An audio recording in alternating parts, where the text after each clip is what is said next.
years in prison. She is now free and has become an advocate for foster youth and victims of human trafficking. Eyewitness News reporter Josh Haskell has more on her inspiring story. Some people do go to jail and they come home different people, and they want to give back and they want to explain and they want to educate. 43-year-old April Grayson is one of those people.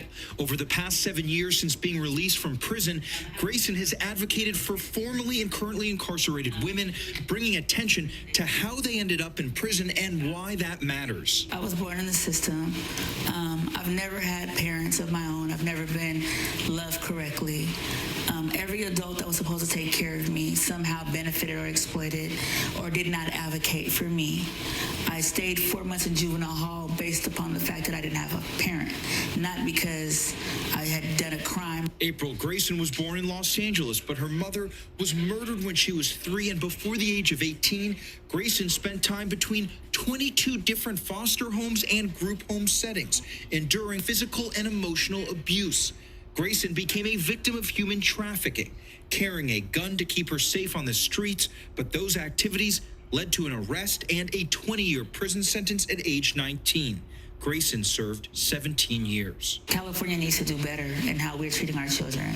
Every child deserves to have a great life and have access to whatever they need access to, regardless of their status, if they have parents or not.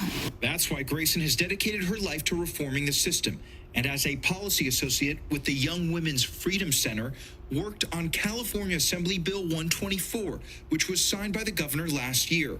It forces judges to look at the whole person instead of just the crime committed, weighing survivors' stories in human trafficking cases. Had AB 124 been in effect when I was facing my charges, they would have asked more questions. They would have seen that I've been involved in the juvenile justice system and in CPS, the foster care system, my whole entire life, and they would have taken that into consideration so that I would have had access to community services. I would have access to social workers. We spend over $15 billion a year just on our state prisons, right? It's still more than we spend on the entire UC system, and everybody who's incarcerated in California right now has a potential to do something amazing with their life, and we've got to tap into that, and we've got to make sure the criminal legal system is about that restoration, about that opportunity, about that second chance, in many instances like April's, about that first chance. Because Grayson's crime was considered violent, her case is excluded from the bill she fought for, but she doesn't live in the past or place blame. She hopes her story, which is being shared in the new short film Little April,